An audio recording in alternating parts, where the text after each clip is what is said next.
Chers amis, je vous salue dans le nom de notre Seigneur Jésus-Christ.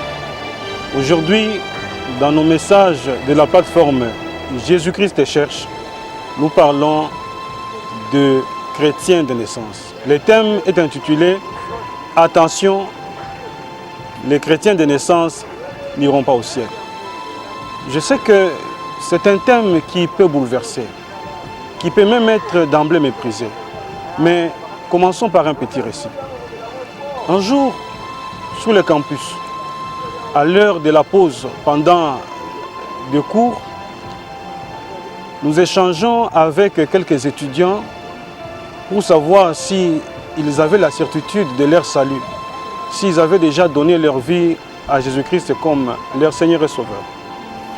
Un des étudiants nous répond avec une pleine assurance, avec beaucoup de tranquillité, qu'en ce qui les concerne, non seulement il n'a pas besoin de recevoir Jésus-Christ, mais bien plus, il est sûr que si jamais la mort le surprenait, il ira au ciel parce qu'il est chrétien de naissance. Il est né dans une famille chrétienne, ses parents étaient chrétiens et qu'il était un chrétien de naissance. Pour lui, Jésus est venu pour ceux qui ne sont pas chrétiens de naissance.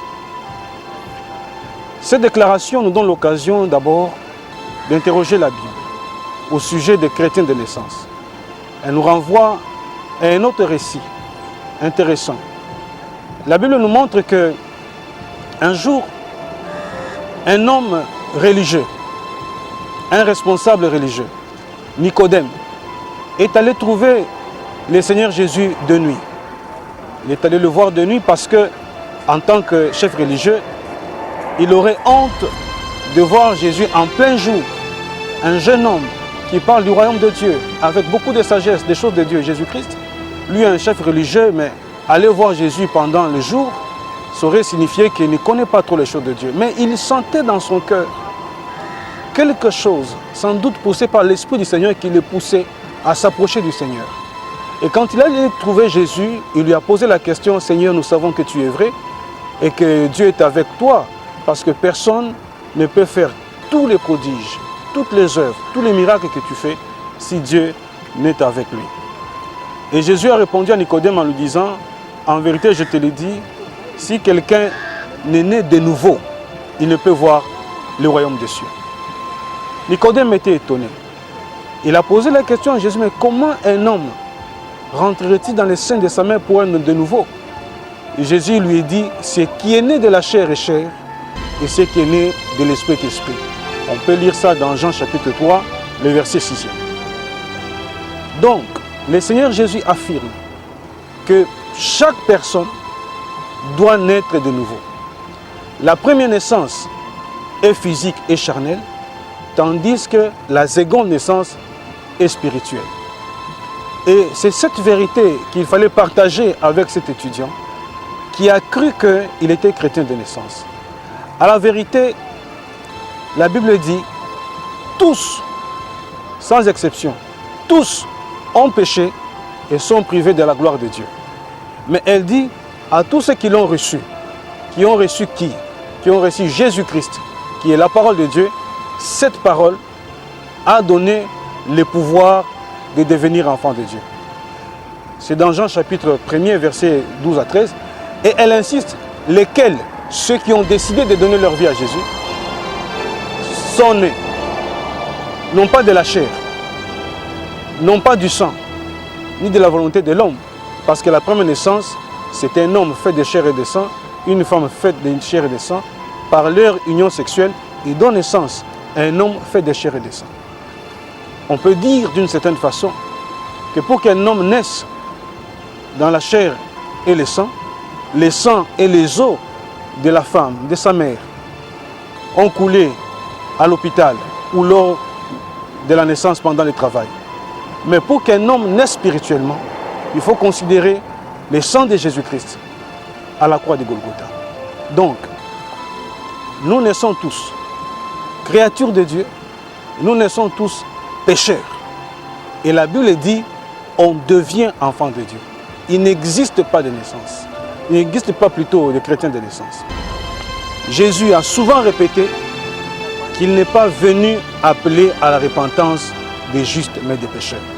Si quelqu'un se considère comme étant déjà juste, donc il est chrétien de naissance, le message de Jésus ne le concerne pas.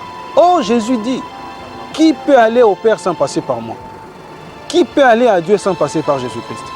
Il dit, nul ne peut aller au Père autrement que par moi. Je suis le chemin, la vérité et la vie. Quelqu'un dira, oui, mais je suis chrétien, j'aime Jésus. Jésus ne demande pas d'avoir une sympathie sur lui. Ne nous demande pas d'avoir une bonne opinion sur lui. Mais il nous dit, il est venu appeler à la repentance des pécheurs.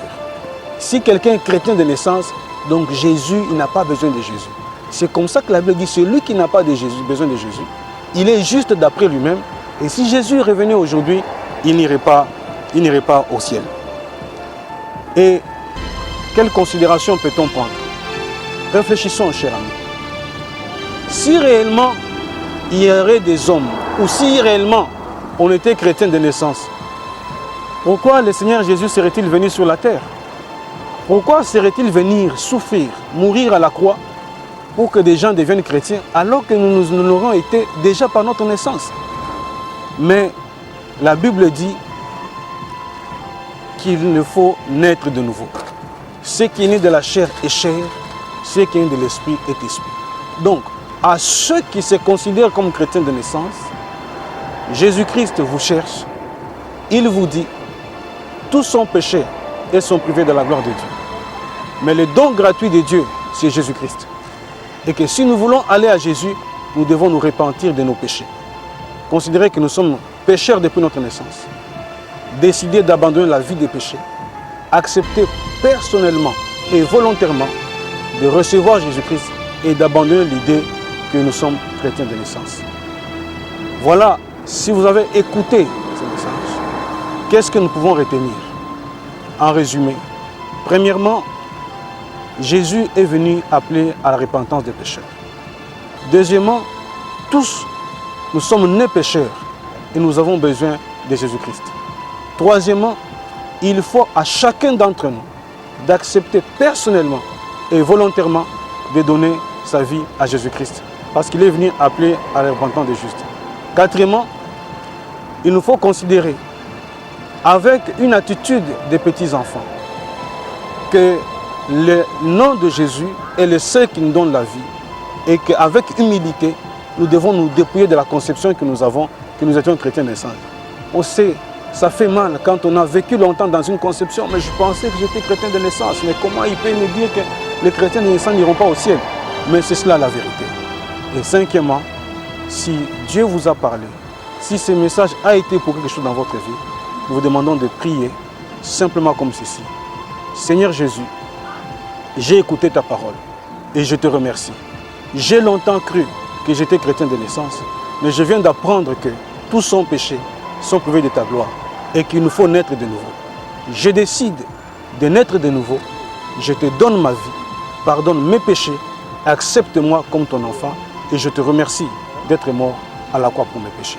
Si vous avez fait cette prière, vous pouvez avoir l'assurance, aussi simple que cela paraisse, mais lorsque vous avez fait sincèrement avec foi, que le Seigneur Jésus-Christ est entré dans votre vie. Que le Seigneur vous bénisse. À la prochaine.